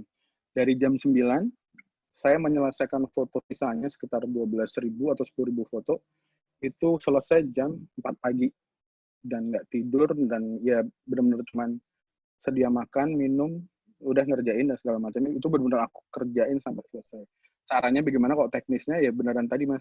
Kalau aku sih biasanya membuat simpel adalah presetnya. Jadi kadang waktu itu aku sempat dapat preset yang simpel banget. Jadi dia benar-benar cuma nonjolin warnanya, memperkuat karakternya, nggak yang aneh-aneh ngerubah banyak saturasi. Karena biasanya kalau ngerubah banyak saturasi akan PR banget ngeditnya lagi satu-satu. Kalau aku cari amannya ngambil misalkan preset yang mudah lah. Akhirnya aku masukin ke presetnya itu. Jadi setelah itu ngeditin satu-satu fotonya itu nggak terlalu banyak, nggak terlalu over. Jadi cuman ngubah saturasi atau ngubah brightness atau beberapa tone lah kita naik turunin aja. Jadi itu rekornya sih waktu itu sempat ngerjain Semarang 10K benar-benar waktu sama Riva Istamar. Udah kelar nih, aku kasih ke klien. Jadi waktu itu klien sempat bilang, waktu itu sama Kompas ya. Kompas bilang, maksimal H+2 kasih semua fotonya udah jadi. Termasuk semua foto mon, editing semua udah kelar. Oke, jadi waktu itu hari Minggu kelar, Senin pagi aku udah tinggal di lobby. Aku bilang ke klien, foto udah ada, tinggal ambil di lobby. Kalau ada editing atau revisi, kasih tahu aja langsung cepet gitu. Nah, kalau itu sih aku benar-benar yang gimana ya, jadi benar-benar investasi waktu sampai subuh aku lakuin. Nah, waktu itu kalau Nusantaran, saksinya ada si Alif sama Andra, itu waktu itu ngedit bareng di kosan, nyortir, beberapa fotografer, kemudian diedit. Waktu itu mereka harus pulang ke Jakarta, ya udah nggak apa-apa, tinggal aja. Jadi masih ada sisa beberapa fotografer, kurang lebih sekitar 10.000-an foto. Itu juga sama, karena waktu itu cukup capek, ya udahlah aku istirahat dulu. Terus besok paginya aku mulai cicil edit, sorenya aku lanjut, malam jam 1, jam 2 aku kelarin, pokoknya harus selesai malam ini. Jadi lebih ke itu sih, jadi yang membuat mudah atau mempercepat biasanya presetnya Mas. Dan di presetnya itu benar-benar yang nggak usah terlalu over lah. Biasanya cuma cukup nunjulin warnanya aja, cuma memperkuat karakternya aja. Itu aja sih. Jadi prosesnya lebih smooth. Itu sih Mas Dandi. Thank you pertanyaannya Mas. Oke. Buat sudah cukup menjawab. Udah. Kopi dulu ya. Ya, buat penanya kedua, boleh reaction clap-nya. Siapa? Oke. Ini ada namanya user. Tapi nggak kelihatan orangnya siapa. Boleh deh di apa videonya dihidupin mungkin.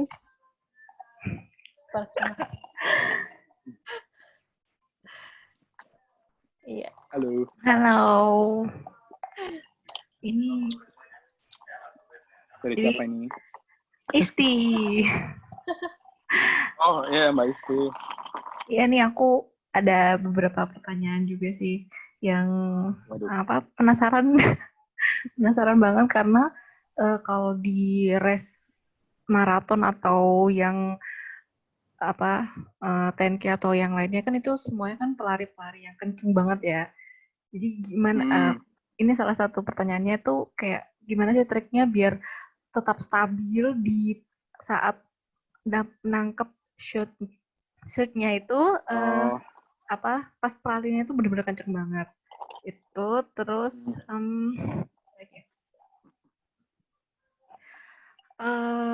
yang paling best moment itu di kayak di titik-titik mana aja sih yang paling benar-benar ditungguin banget kayak gitu-gitu tuh lebih kemana di titik mana sih gitu.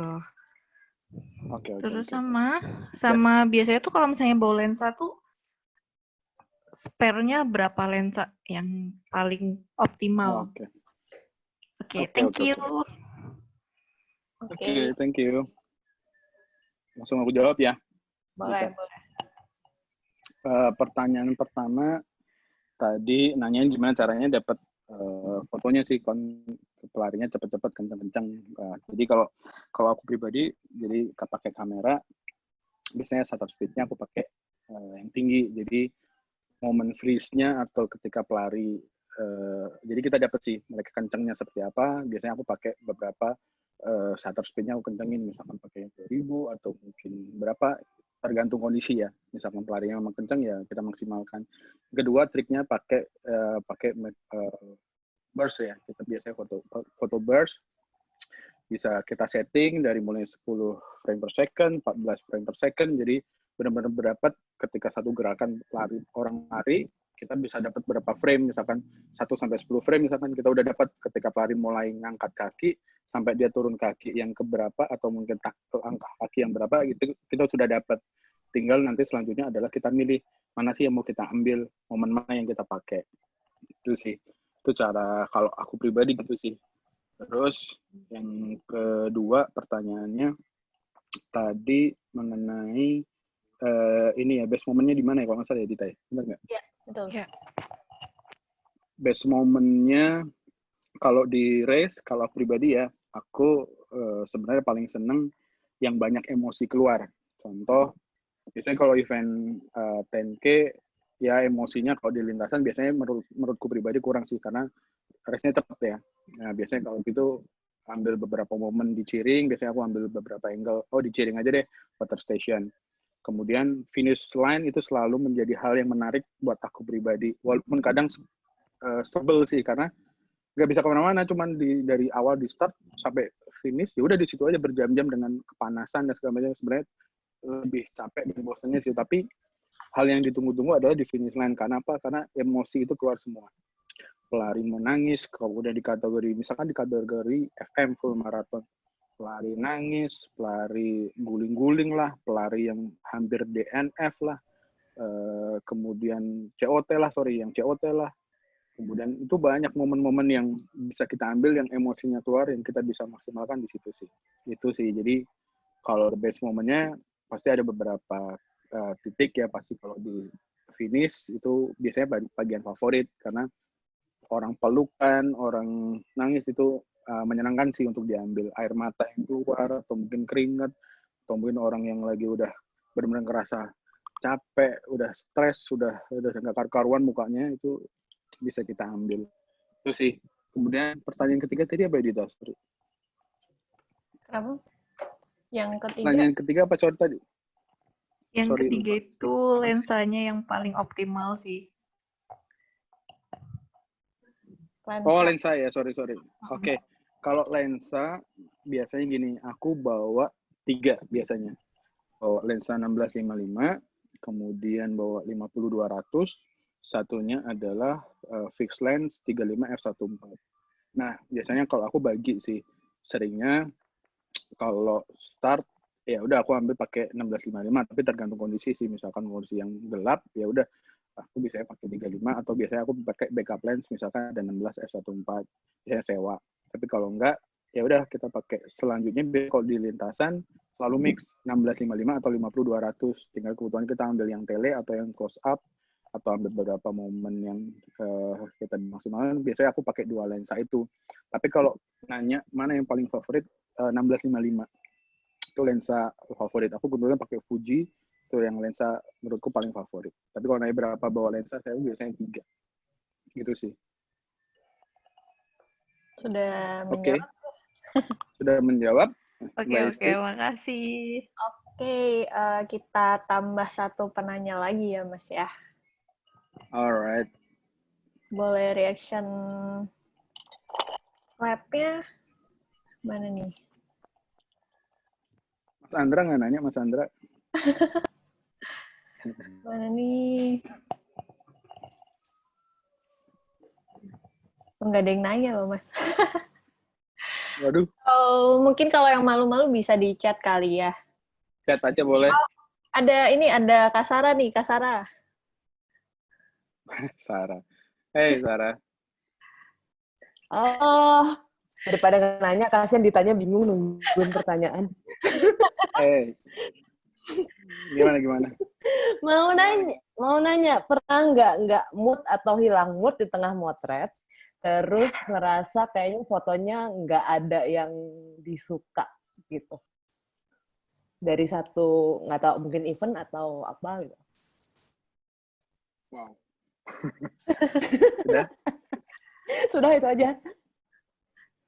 Oh, pasti pernah sih, jujur. Jadi pernah nggak ngerasa kayak nggak mood, dan tadi pasti pernah ngerasa kayak aduh kok fotonya gini-gini aja ya, foto res kok ya udah gini-gini aja.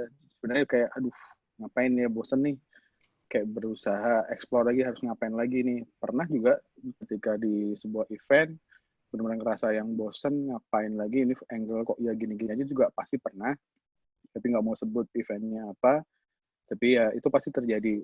Yang aku lakuin waktu itu ya kembali lagi aku harus profesional, karena ini harus bertanggungjawabkan ke klien. Foto nggak bisa kalau kita nggak pakai hati, akhirnya foto seadanya, ala kadarnya, ya takutnya nggak diterima atau mengecewakan. Jadi triggernya biasanya balik lagi, aduh ini tanggung jawabnya besar loh, jadi kita udah dipercaya, jangan sampai ngecewain. Jadi yaudahlah kita maksimalin. Nah biasanya ini sih ngambil beberapa angle atau explore lagi, itu yang biasanya meningkatkan atau membuat kita jadi kayak semangat lagi. Ya udahlah kita coba deh angle yang sana, kayaknya kok belum pernah, kita ambil dari jarak jauh, kita belum pernah.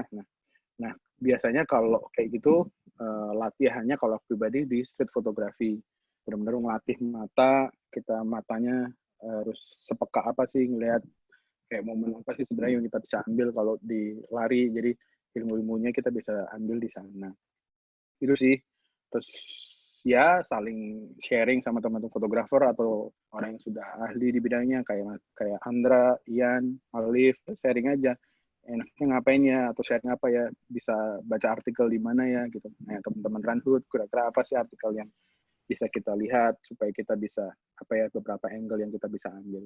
Itu sih Sarah. Sudah menjawab, Kak Sarah? Sudah, terima kasih. Hai, Thank you, bisa Sarah. pertanyaan selanjutnya bisa di drop di chat, nanti langsung dipilih oleh Mas Nanda. Ada yang nanya. Siapa yang nanya? Ada yang nanya nih. Oh, ini ada nih. Di semangat. Itu tuh. Ya. Bentar. Sorry. Ayo. Mungkin di close ininya kali ya, Mas, apa screen share-nya biar lebih. Bentar. Ini nggak bisa benar-benar. Sorry. Oke, mana ya chatnya ya? Bentar. Di bawah tengah. Sorry ya, sebentar ya.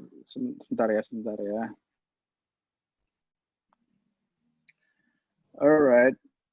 Sukses Kak Nanda. Kemudian sport fotografer siapa nih favorit? Kemudian referensi foto biasanya dari mana Mas? Kemudian Mas Alif, Mas Bagus Ernanda, aku Alif di Jakarta. Pernah nggak di-BT-in karena nggak mau tanya orang 21 event? Oke, aku jawab. Sorry ya, ini screen-nya aku buat gini ya, karena agak trouble nih. Nggak bisa melihat chatnya kalau nggak di... Ntar aku bisa nggak ya? Oh, bisa nih. Oke, kita pertama sport fotografer favorit itu Andra Maulana. Ada di sini juga nih orangnya. Ya, Andra tuh angle-nya unik-unik. Jadi kalau nanti teman-teman pengen nanya angle, tuh Mas Andra tuh keren tuh. Jadi salah satu favorit juga. Terus kalau di luar aku biasanya ngelihatnya siapa ya, Alexis Berg, itu juga aku suka. Kemudian ya sih biasanya ngeliat 2 orang sih. Kalau yang sering di Instagram sih Alexis Berg. Alexis Berg itu fotonya keren-keren sih. Itu angle-nya apa ya, emosinya keluar, angle-nya bagus-bagus, itu Alexis Berg. Kemudian referensi foto biasanya dari mana? Dari Mas Wafa. Halo Fa, teman juga di Semarang. Referensi foto biasanya aku baca mulai dari browsing, dari YouTube, kemudian lihat di majalah, kemudian ya ngelihat teman-teman fotografer lari dari tadi misalkan Instagram dari Alexis atau dari siapapun, itu referensi foto untuk lari biasanya dari situ. Tapi kalau cari inspirasi biasanya ya itu fotografi, belajar ngambil angle yang lain, gitu aja sih. Terus Mas Alif Mas Alif pernah nggak di-BT-in karena nggak mau tanya orang disuatuin? Pernah dan sering. Nah, kalau boleh mau cerita, jadi sering banget sih banyak kejadian kok aku nggak dapat foto ini, kok aku nggak ada fotonya dan segala macam, itu sering banget terjadi. Ya itu pernah dibahas juga kalau salah kemarin sama Mas Ian Molan atau pelari Galo. Kayaknya kemarin saya ngebahas bagaimana sih kok kadang kita udah siap action pelari, tapi kok nggak ada fotonya. Jadi itu kayak pernah dibahas juga. Jadi nanti mungkin bisa sharing juga sama Mas Ian. Tapi kalau dari jawaban dari aku sih pernah juga sih, pernah kejadian. Dan itu memang ya aku mencoba profesional aja sih. Ya maaf ya kalau nggak ada fotonya, ya masalah di BTN ya udah silahkan aja sih. Yang penting kita adalah kebutuhan klien dulu dan profesional tadi. Kemudian Mas Toma Pradana. By the way, kalau nanti belum terjawab, bisa ini ya, nanti mungkin kalau waktu ini sudah nggak cukup atau gimana, bisa DM atau lewat Instagram Story, nanti aku coba jawab. Okay. Kemudian Mas Toma, Mas Nanda, seberapa deg-degan pas moto di Tokyo Marathon sama BTS dengan kondisi benar-benar buta sama rutenya, takut nggak kalau ketemu sama uka-uka? Kalau deg-degan ya pasti deg-degan setiap momen foto, kemanapun itu pasti ada deg-degannya, pasti ada nervousnya, cuman kembali kalau kita sudah melakukan berkali-kali, kayaknya suatu hal yang akhirnya kita udah harusnya bisa mengatasi kerugiannya gitu ya. Tapi kalau yang di Tokyo itu benar-benar yang buta, nggak tahu apa-apa, benar-benar kayak dilepas di hutan.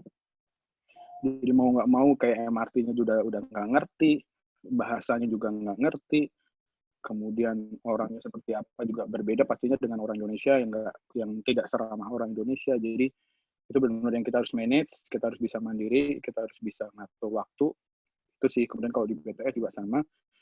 Waktu itu Bromo itu, boleh jujur saya race pertama juga di Bromo Tengah Sembari itu, liputan itu dengan kondisi yang buta. Kemudian hari pertama harus naik motor trail, kondisi benar-benar gelap, nggak ada lampu sama sekali, cuma lampu dari motor. Harus jatuh dari motor trail itu kalau nggak salah 2 kali apa 3 kali karena nyusuk ke dalam lubang-lubang nggak jelas itu pasir. Jatuh beberapa kali ya itulah, tapi itu akan menjadi cerita sih. Jadi harus diambil positifnya aja sih gitu Mas Toman. Kalau uka-uka bodo amat sih, ketemu ya udah gitu aja. Terus Mas Dandi Sahman, kejadian di Tokyo yang tadi ceritain pas nggak dapat momen elit di KM20 kan, kliennya enak tuh, bisa diajak kompromi. Pernah nggak sih kerja sama klien yang nggak diajak kompromi? Gimana ngatasin kalau pernah? Ya kalau sejauh ini memang kliennya bisa diajak kompromi ya. Tapi kalau ditanya pernah nggak sih kliennya nggak bisa diajak kompromi? Pernah sih. Jadi gimana ngatasinya kalau pernah.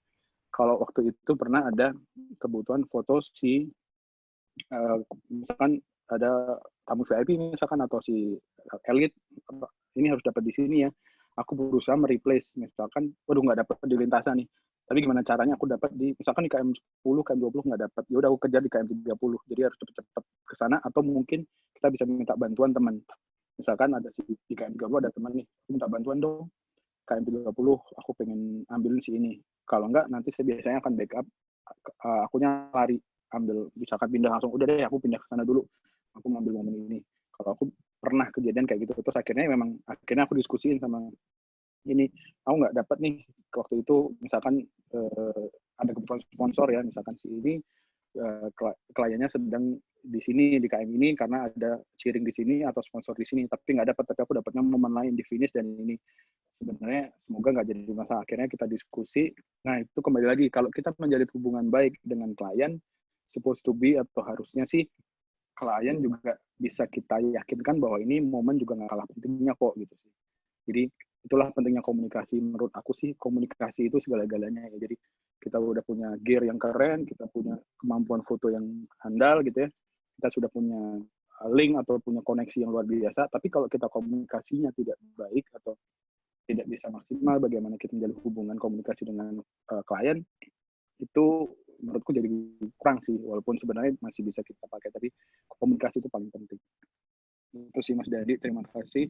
Muhammad bagian nih selanjutnya. Maaf Nanda, saya lagi mau nanya nih. Misal saya sebagai fotografer pemula di lari, gimana sih tipsnya biar nggak merasa segan untuk ambil posisi pas race? Makasih. Nah, cerita dulu pernah namanya juga sama Mas, saya bingung nih jadi fotografer di race. Waktu itu di Rantuker dari Jogja ke Semarang. Itu juga sama Mas, saya bingung ini gimana nih kok maksudnya nggak enak hati karena ini siapa nih orang nggak pernah kelihatan fotografer baru nggak pernah waktu itu pertama kali ketemu sama pelari galau ya di Rantuker ini waktu itu dia udah ya senior saya salam hormat buat pelari galau itu juga sama segan ini siapa ini orang pasti akan merasa berkecil hati seperti itu tapi kembali lagi Mas kalau aku pribadi selalu udahlah pede aja masalah nanti jelek hasilnya kurang hasilnya nggak apa-apa itu buat belajar masalah foto bisa kita obrolin nanti. Nah, kebetulan waktu itu di Rantuker memang aku ambil yang beresiko dalam arti dapat klien, tetapi dengan misalkan penawar harus bayar sekian. Waktu itu benar-benar aku gak usah dibayar nggak apa-apa, aku ambil aja karena aku mau investasi ke kemampuanku. Jadi udah nggak apa-apa nggak usah dibayar, tapi aku ambil fotonya, aku ambil momen semau aku. Jadi ya benar-benar sekalian buat latihan. Jadi meminimalisir resiko juga bisa dilakuin. Terus sharing juga waktu itu sempat kerja juga sama klien waktu itu di Borobudur Marathon 2018 kalau nggak salah waktu itu sama klien. Waktu itu klien yang ngajak, partner yang ngajak sakit malah. Orangnya juga ada di sini sebenarnya. Sakit, nggak jadi berangkat. Aku sendirian nih sama klien. Itu benar-benar yang bingung ini gimana. Nggak ngerti Borobudur Marathon harus foto apa. Jadi akhirnya udah pede aja dengan kemampuan kita. Pada dasarnya kalau kita nggak menghargai diri kita sendiri atau apa ya kemampuan tersendiri ya nanti malah semakin grogi jadi cuek aja dengan apa yang kita punya itu aja sih Mas Agi terima kasih pertanyaannya kemudian Erditya ini masih ada lanjut selanjutnya dijawab di Instastory aja kali ya Mas ntar oke. Kalau enggak aku jawab ini ya aku jawab cepet deh boleh oke. Ntar deh nggak boleh. Kemudian Erdita, kalau misalkan bertugas sendirian, ada nggak tips efektif dan efisien dalam mengcover dokumentasi race? Nah, kalau ngomongin sendirian, waktu itu efektifnya gitu sih, Mas. Kita harus bisa atur waktu. Kita benar-benar cek shortlist-nya, kita harus ngapain, kita harus benar-benar kejar itu nomor 1 shortlist. Finish line dulu dapat, kemudian si finisher pertama dapat, kemudian di momen di lintasan kita bisa atur. Jadi, yang sendirian waktu itu saya di Tokyo, sama klien kebetulan tapi ada kendala di gear kalau di BTS saya sendirian tapi saya caranya begitu sih benar-benar ngatur supaya maksimal shortlistnya kita pegang kita harus persiapannya cepat-cepat pindah lokasi kemudian Mas Rahel kalau misalnya ada shortlist yang miss atau tidak dapat momennya, gimana cara komunikasi? Minta maaf. Biasanya saya minta maaf. Pernah sih kejadian banyak juga. Ada nggak sih sponsor ini di foto? Saya lupa atau mungkin kelewatan. Aduh, ya langsung aja mengakuin maaf ya kelupaan. Jadi atau kelewat. Jadi sorry, biasanya ya kita ngomong to the point aja, jujur dan profesional. Kalau memang ada punishment-nya misalkan, ya udah nggak apa-apa, kita jalanin aja. Kemudian sorry ini aku close karena nggak muncul. Kemudian Mas Nanda, untuk cara menentukan biaya yang harus kita charge ke klien biasanya gimana? Ya biasanya kita biasanya klien sih, misalkan kita ada budget segini, kalau klien ada budget segini ya udah kita terima aja dengan konsekuensi. Ya udah kita dapat poin apa sih dari budget yang ditawarkan. Kalau misalkan kita bikin quotation, kalau aku sih pribadi misalkan nih kamera saya bawa satu, lensa berapa, ya udah itu dihitung. Kalau biasanya ongkos ibaratnya kayak sewa berapa sih sebenarnya, kemudian ya udah kita men-charge berapa sih jasa kita untuk fotografi berapa. Biasanya triknya gitu sih. By sorry ya gini agak cepat, nanti mungkin aku bisa bantu di Instastory. Mas sampai Hawaii, Muhammad Bagia, oh sorry Mas Nanda nanti sampai oke. Yang dari FHW itu. Oke, ini ya sorry ini terakhir ya, ini pertanyaan terakhir aku jawab. Mau tanya, selama jadi fotografer running, ada momen yang belum kesampaian buat didokumentasikan nggak? Sejauh ini, momen yang belum kesampaian adalah sebenarnya dari lintasan, kalau dari ngomongin finish line, start line, memang beberapa sudah kesampaian sih momen-momen. Tapi kalau aku selalu tidak merasa puas untuk hasil yang sudah aku dapat. Jadi lebih kayak pengen berkembang lagi, pengen ekspor lagi apa sih yang bisa kita ambil dari momen yang sudah kita pernah dapetin. Jadi jangan sampai monoton sih hasilnya. Itu sih. Oke, nanti mungkin aku bisa jawab di Instastory-ku ya. Nanti aku lanjutin. Sorry karena waktunya mepet. Oke, kita udah ya berarti ini ya. Oke, udah. Makasih Mas Nanda buat sharing-sharing. Terima kasih. Dita, sorry, satu lagi. Boleh. Lagi, sorry. Kenapa? Ini kata-kata yang selalu aku pegang. Jadi Quotes-nya. all the vision, quotes lah buat nutup biar agak keren ya kan. Iya. All the vision, trust the process. Jadi kalau aku pribadi selalu megang visiku, aku pengen jadi apa sih, aku pengen gimana. Namanya proses itu pasti menyakitkan, pasti tidak mulus, tapi itulah partnya, seninya untuk mendapatkan apa yang kita mau. Itu aja sih, terima kasih waktunya buat Renhut dan teman-teman.